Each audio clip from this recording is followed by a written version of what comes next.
Oh, come on. Oh, come on. The producer's not rolling the music. No. Are we live streaming? Okay, we're live streaming. We're at Bozard Ford in the service department today. It's December 3rd. We have Michael Wood on the show today to talk about Jaguar. But first, we're talking about the battery factory sale. There's a sale on battery factories. There's a not even sale Cyber on Monday. That's brutal. No, so obviously, if you can see us, you know we are not in our home studio. This is not a fake background. How many technicians are in here right now? Yeah.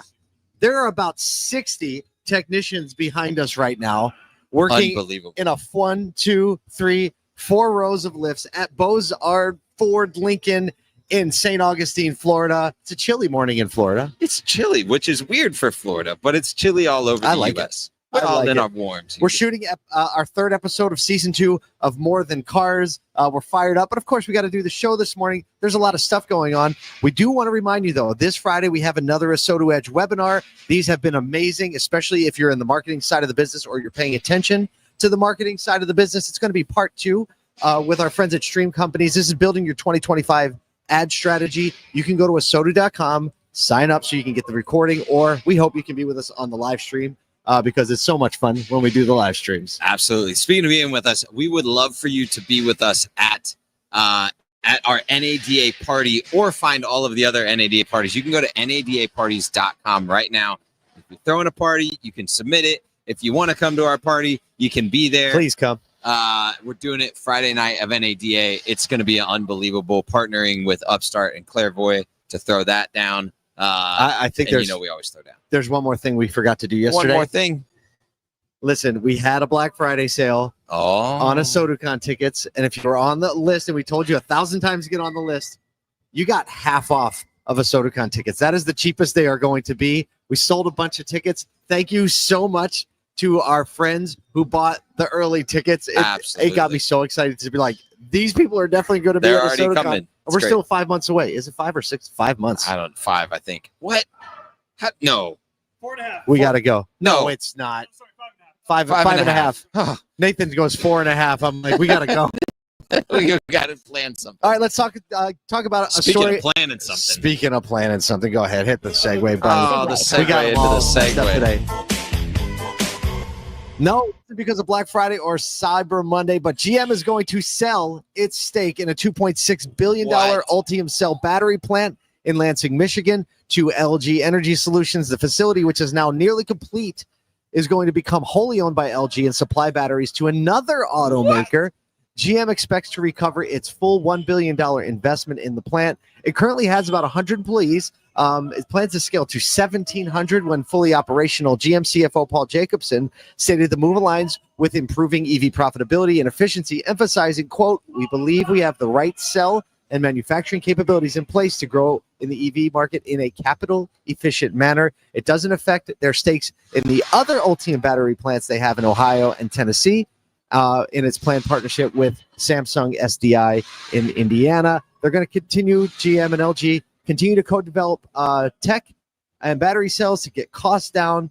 But LG executive Wuhan Su noted deepening collaboration, saying, together with GM, we've already made tremendous progress. So they're going from 4 plants down to 3. Well, what's interesting to me is that LG is picking this up and going to be supplying another manufacturer. So it's clear that GM just sees that they don't need the battery building capacity for themselves at the 4 plants, right? And so it's definitely a move that we've seen over the course of the last 9 to 12 months, with manufacturers kind of looking at their EV production facilities and pipelines and kind of like trimming them up, getting them more aligned with what demand is looking like.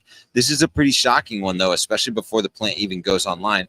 But it is still cool to see a tech company pick it up and still supplying another manufacturer yet to be named. And obviously LG isn't going anywhere from building batteries perspective. If you think about when the announcements came out, it was a bit of a gold rush mentality for battery manufacturing capacity. There was money being thrown around. There's EV incentives. All of the cultural hype was like, EVs are going to take over the world. If we had our 2030 button, we would press it twice right now.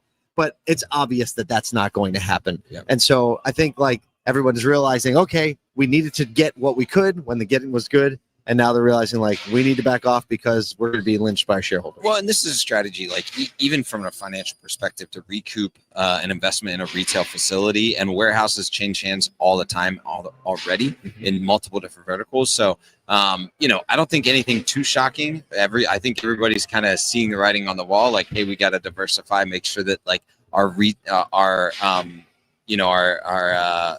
estate transactions are in the right place, are in the right structure for the P&L. You know. Speaking about the P&L, hit that.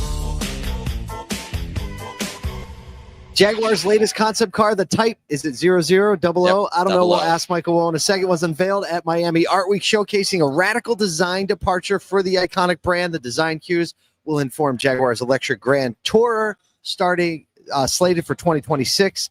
We're just going to forget the show notes here. We've all seen the Jaguar rebrand. There's been much ado about it, so we couldn't think of anyone better to join us on the show than Mr. Jaguar himself, Michael Wood. Let's bring him on to the show. There he is. Michael, thanks for joining us today to talk about this.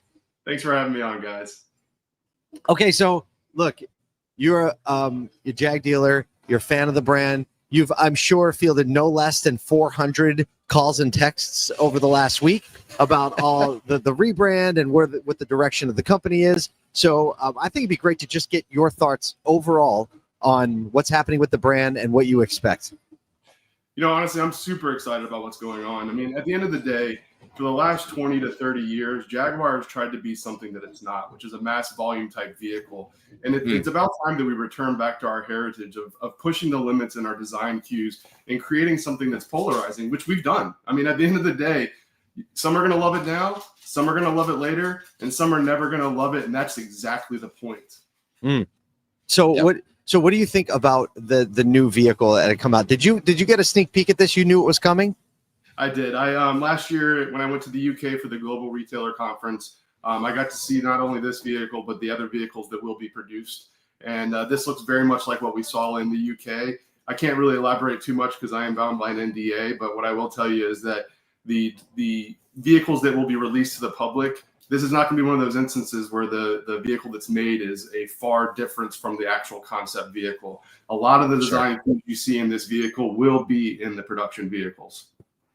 Wow, that's kind of impressive because a lot of times you see a concept car and it's like it's going to be a massive departure, but it's clear like the concept car is close to the actual production releases. You had stated in a couple LinkedIn posts, particularly, that the alignment with the Miami Design Week or Miami's Art Week and this release was a very unique decision, and clear why they made a decision like that. Can you speak to like how aligning a brand with a cultural icon like Miami Art Week actually makes sense for, you know, creating a niche? Sure. I mean, let's just take Rolls-Royce, for instance. I mean, when's the last time you've seen them at an auto show? They don't go to auto shows. You go to yacht and plane shows because that's their customer base. And that's what we're doing right now. I mean, at the end of the day, if clients were still buying Jaguars, there wouldn't be a need to reimagine the brand. We've got to start fresh. We've got to start anew. And that means that, yes, some clients will get left behind, and that's okay. It's not designed for everybody. We're not trying to sell 500,000 cars globally. You know, we're going to sell, I think, 8,500 to 9,000 vehicles in the U.S. this year. And that's kind of the intent of the future because we're upstreaming the vehicle. And at the price point at which we're going to be offering it to the public, you can't expect to have mass adoption. So what do you think the Jaguar buyer that you think is going to actually transition from current to future? What percentage do you think that is of buyers in general? Is this going to be largely new buyers that are just coming onto the brand, or people who have loved Jaguar for years and now they're going to make the transition? Which one do you think is going to be a higher percentage? I definitely think there'll be a higher percentage of new entrants into the brand, which is exactly the point. You know, there's going to be some avid fans that are going to absolutely want to stick with the brand, and those that really know the heritage, that know what Sir William Lyons is talking about when he said "copy nothing," they're going to be the ones that actually stick with the brand. The stuff that you see out there on social media where people are talking about they've lost their way, they've lost their heritage, they don't know crap about our heritage. Then, quite candidly, I mean, at the end, we are going back to who we are. Think about the E-Type, the XK120, the XJS when they were released. They were polarizing. That is the point. I think it's easy to forget that when those came out. Yeah. because now they're just very They're iconic, icons. and you Right. just accept it as like what it is. But at the time, it probably elicited the a similar response. Like if as it social now, media was around minus the ability to pour jet fuel on it and pile on because of social Yeah. media. Exactly. I mean, name another automaker out there right now that's producing an EV that is kind of the opposite of what EVs are thought to be. Like, look at the bonnet on the Type 00. It's a nice long bonnet that you don't typically see on an EV vehicle. Or take the 23-inch rims that are on there as well, alloy. You don't typically see those things on an EV vehicle. And that's kind of the design cues that they were going after, to be the opposite of what EV it stands for currently, and to be beautiful. And I really think the vehicle is beautiful. Well, tell me, do you know, like, in that concept, how many people can fit in the bonnet? I don't know. We didn't get to see inside there at all. This might be our next Mafia vehicle. No more in the trunk. We'll put them in. There's definitely a little mafia to this vehicle. Yeah, There it There's 2 or 3 bodies in there. two tree at least. two tree At least bodies. two tree. You know? Well, Michael, thank you so much for spending a little bit of time with us. Clear that we need to keep our eyes on this rebrand, because I think it's something that could be. It's at least polarizing, and I don't think that's a bad thing for some brands to look at, especially when you're only looking for 9,000 buyers a year, right? You don't have to go get everything. Yeah, you're gonna have. I mean, it's even like the same principle as like what the Cybertruck is when it first came out. Right. People wanted it because it was so different and it was so unique. And I think about the plane show mentality. You had a plane show, and you see the rolls, which everyone knows what it is, and there's more familiarity. And then you see this crazy Jag sitting there. And you know the people who are going to want it are going to be like, I need to be one of the first people that have this. It's going to be just immediately identifiable. Yep, exactly. Well, Michael, thank you so much. Have a great day. Sell some cars, love some people. You know how we do. Oh, it's always so good. We don't talk to him. We enough. don't do that enough. Yep. We don't talk to him enough. Well, look, we're about to go. You can roll the music. We're about to go and film a docuseries. If you haven't seen it yet, by the way, it's on Prime Video, so you can go on Prime and just search More Than Cars, or you go to morethancars.tv to see the first season. We're going to go film something. We'll see you back here tomorrow morning.